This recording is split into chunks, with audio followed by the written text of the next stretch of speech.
Bismillahirrahmanirrahim. Assalamualaikum warahmatullahi wabarakatuh. Hai teman-teman, perkenalkan nama saya Anna Mukliha. Saya seorang mahasiswi di Universitas Islam Negeri Imam Bonjol Padang, Fakultas Tarbiyah dan Keguruan Prodi Pendidikan Bahasa Arab. Video ini saya buat untuk memenuhi tugas akhir mata kuliah Qawaid Asasiyah yang dibimbing oleh Ustazah Miliza Budiarti. Nah, di video kali ini saya akan mempresentasikan kembali materi-materi yang sudah kami bahas pada mata kuliah Qawaid Asasiyah. Adapun materi yang akan saya jelaskan yaitu yang pertama kalimah, al-i'rab, jumlah, af'al, fa'il wa naibun fa'il, khobar inna wa akhwatuha, dan mubtada wa khobar. Untuk pembahasan yang pertama yaitu al-kalimah. Al-kalimah ini terbagi kepada 3, yang pertama isim, yang kedua fi'il, dan yang ketiga huruf. Nah, isim adalah kalimatun dalat ala ma'na walam yaqtarin bizamanin, yang artinya kata atau kalimat yang memiliki makna dan tidak terikat dengan waktu. Dia bisa berupa nama orang, nama kota, dan nama-nama lainnya. Kemudian fi'il. Fi'il adalah kata kerja yang menunjukkan arti pekerjaan atau peristiwa pada suatu masa atau waktu tertentu, baik itu masa lampau, masa sekarang, dan masa yang akan datang. Kemudian untuk huruf, huruf adalah selain dari kata benda maupun kata kerja. Baik dia huruf athof, huruf jar, huruf nasab, huruf jazam, dan huruf qasam. Untuk contoh dari kalimah, Fatimatu tazhabu ilal madrasah. Kata Fatimah adalah kata nama berupa isim, tazhabu adalah kata kerja, dan ila adalah huruf. Untuk pembahasan yang kedua yaitu tentang murakkab. Murakkab adalah suatu ucapan yang tersusun dari 2 kata atau lebih serta memiliki makna. Murakkab terbagi 4, yang pertama murakkab isnadi, yang kedua murakkab wasfi, yang ketiga murakkab idofi, dan yang terakhir murakkab adadi. Murakkab isnadi adalah murakkab yang tersusun atas musnad dan musnad ilaih. Musnad harus berupa ma'rifah atau pelakunya diketahui, dan musnad ilaih berupa nakirah. Contohnya, al-jami'atu masyhuratun. Selanjutnya murakkab wasfi. Murakkab wasfi adalah sesuatu kalimat yang tersusun atas mausuf dan sifat. Nah, sifat ini harus mengikut kepada mausuf. Contohnya, as-sabburatu tawilah. Nah, sabburahnya berupa ma'rifah, maka sifatnya juga harus berupa ma'rifah. Selanjutnya, murakkab idofi. Murakkab idofi suatu kalimat yang tersusun atas mudhof dan mudhofun ilaih.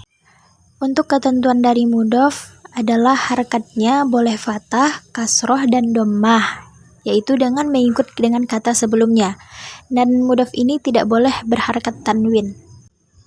Dan untuk ketentuan dari mudhofun ilaih, hukumnya selama-lamanya adalah jar atau kasroh. Contohnya kitabun nahwi. Untuk mudhof, dia itu harus berupa nakirah, sedangkan mudhofun ilaih harus berupa ma'rifah. Ini adalah kebalikan dari musnad dan musnad ilaih tadi. Yang terakhir yaitu murakkab adadi. Adadi adalah bilangan. Yang termasuk kepada murakkab adadi atau bilangan murakkab adalah 11 sampai 19. Selain dari 11 sampai 19 tidak termasuk kepada murakkab adadi karena adanya huruf athof di tengah-tengah bilangan tersebut. Contohnya wahidun wa ishruna. Nah, di tengah antara wahid dan ishrun ada huruf waw, maka dia disebut dengan murakkab atfiyah. Pembahasan yang ketiga yaitu tentang al-i'rab. Nah, alamatul i'rab ini ada 4. Yang pertama alamatul raf'i, yang kedua alamatul nasbi, yang ketiga alamatul khafat, dan yang keempat alamatul jazam. Yang pertama alamatul raf'i, yaitu perubahan di akhir kata berupa dhammah. Tanda-tanda rafa' ada 4. Yang pertama dhammah, yang kedua waw, yang ketiga alif, dan yang keempat nun. Contoh dari rafa' dhammah yaitu qala Muhammadun. Contoh rafa' waw yaitu al-mu'minuna, maka tanda rafa'nya berada di waw. Contoh rafa' alif yaitu at-talibatani, tanda rafa'nya di alif. Contoh rafa' nun yaitu ada di af'alul khamsah. Af'alul khamsah ini domir dari hum, antum, huma, huma, dan anti.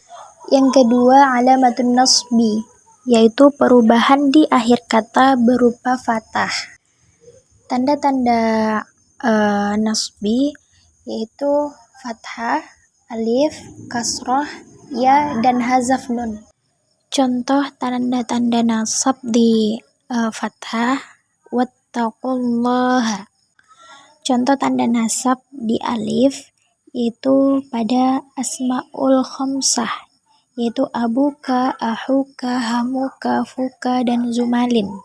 Contohnya ra'aitu hamaka.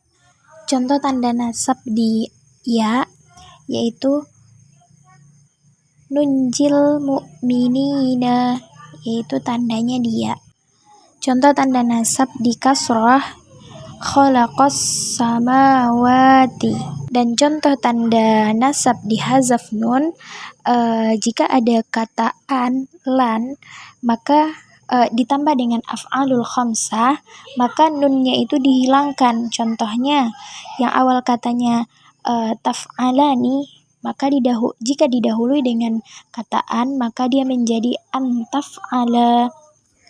Yang ketiga alamatul khafat, yaitu perubahan di akhir kata yaitu berupa kasrah. Tanda-tanda khafat ada 3, yaitu kasrah, ya, dan fathah.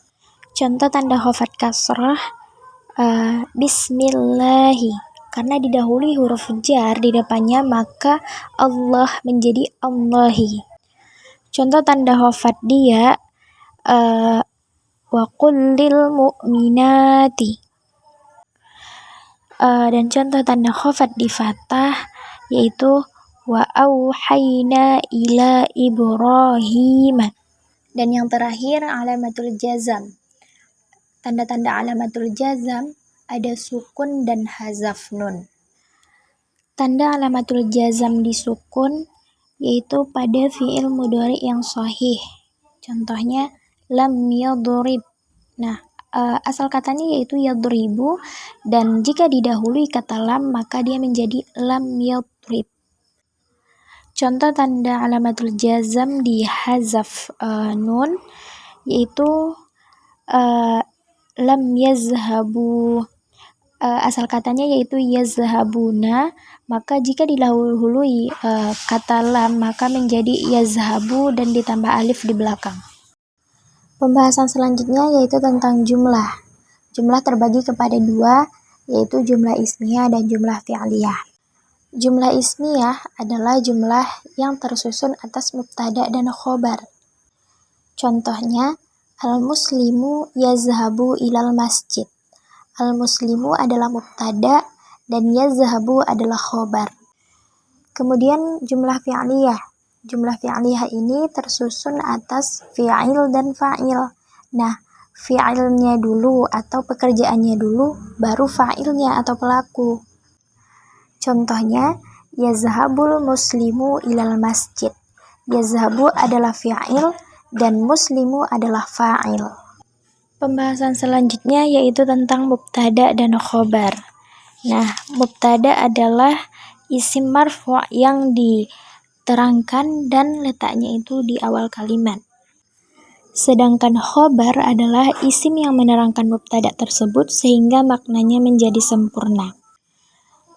Untuk mubtada dia itu biasanya berupa ma'rifah, sedangkan khobar berupa nakirah. Contohnya al-jami'atu masyhuratun. Al-jami'atu adalah mubtada dan masyhuratun adalah khobar. Baik, pembahasan selanjutnya yaitu tentang khobar inna wa akhwatuha. Nah, fungsi dari khobar inna ini adalah menasabkan isim atau mubtada dan merofakkan khobar. Dan biasanya kalau inna ini terletak di awal kalimat.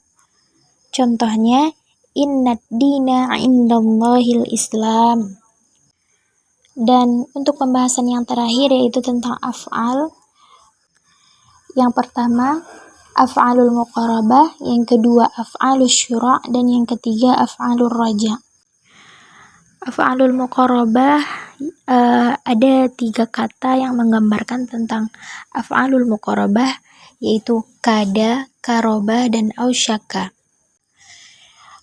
Ketiga kata ini artinya sama, yaitu sama-sama mempunyai arti hampir atau nyaris.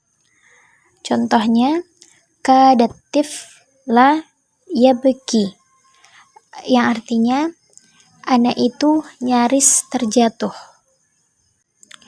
Yang kedua, af'alus syura'. Nah, af'alus syura' ini artinya sesuatu yang akan dimulai atau sesuatu yang akan dilakukan gitu. Contohnya, akhazat tifla yabki. Nah, arti akhaza di sini adalah memulai. Dan yang ketiga adalah af'alur raja'. Af'alur raja' ini artinya pengharapan. Contohnya, asammahu an bihidayatah. Cukup sekian pembahasan dari saya, semoga bisa dipahami dan maaf atas segala kesalahan dalam pengucapan. Dan see you next time. Assalamualaikum warahmatullahi wabarakatuh.